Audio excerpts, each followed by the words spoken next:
Hola, hola, científicos del mundo, ¿cómo están? Bienvenidos al capítulo número 10 de Lady Sophie Tiene Química, titulado La tabla periódica de los elementos. Dimitri, bienvenido, ¿cómo estás? ¿Nos puedes plantear la pregunta que me habías dicho que tenías para nuestros bellísimos científicos del mundo? Hola, ¿por qué es tan importante para nosotros y qué usos le dan? Fabuloso.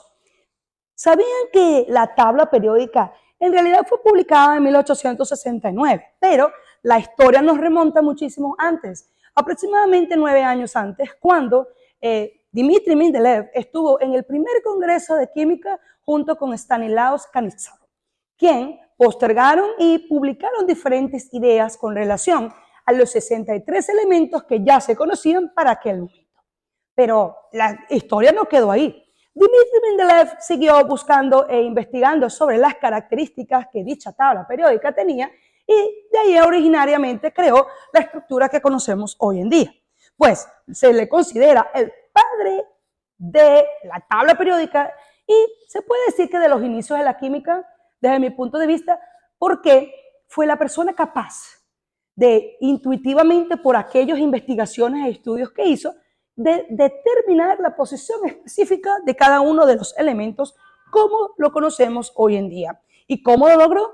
Nada más y nada menos que estudiando la característica física, la composición química, la estructura que tenía cada uno de esos elementos, tomando en cuenta que la organización que tiene nuestra tabla periódica va a depender de 18 grupos que son las líneas verticales y 7 grupos que son las líneas horizontales.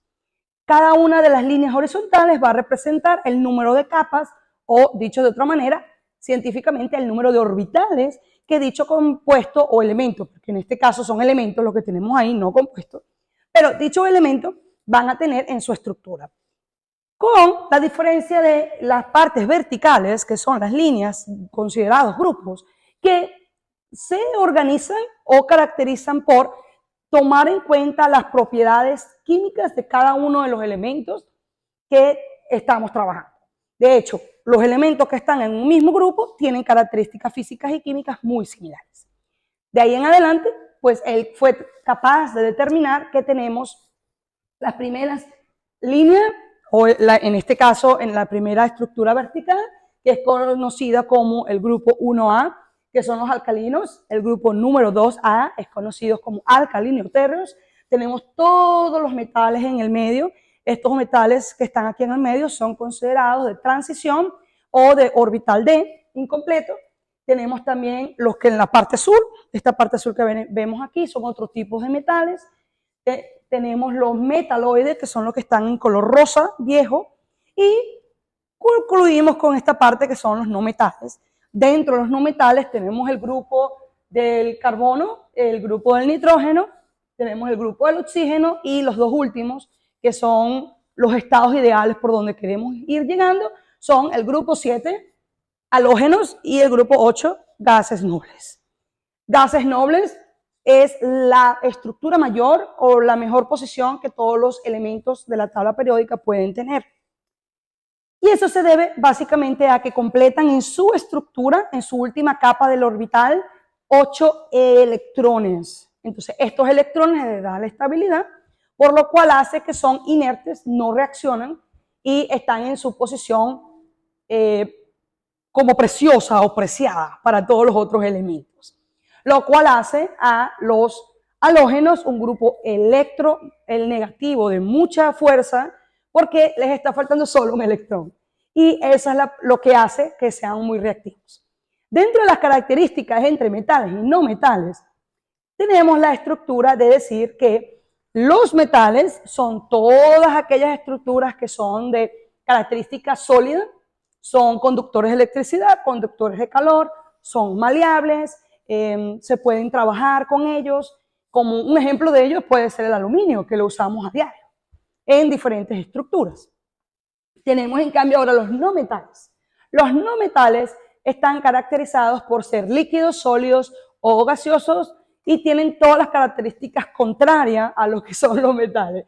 No conducen muy bien la electricidad, no conducen el calor, no son maleables y tienden a ser, de acuerdo a la estabilidad que tienen, reactivos, de acuerdo a qué grupo de la tabla periódica donde se encuentran.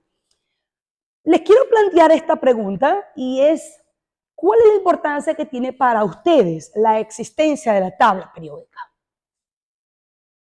Para mí, la existencia de la tabla periódica es la parte esencial, no solamente para la química, sino también para el resto de las asignaturas y para el resto de las actividades del mundo. ¿Por qué? Porque la tabla periódica da la estructura que va a ser lo que es también conocido como el grial de la vida. Algunos preguntan, ¿por qué el grial de la vida? Bueno, el grial de la vida no es más que el centro y el secreto de la vida. Y en la tabla periódica lo mantiene. La tabla periódica tiene esa estructura donde todos los elementos que la constituyen generan un progreso necesario para nuestra vida y que son elementos básicos para la estructura molecular, genética de cada uno de nosotros, sin contar las estructuras físicas que tenemos. También, antes de retirarnos, y con esta pregunta terminamos, consideren ustedes que existe la posibilidad de que los elementos químicos desaparezcan y que ya esta organización química de la tabla periódica no sea la misma. Por favor, déjenos sus comentarios. Trataremos este tema en las próximas sesiones. Gracias.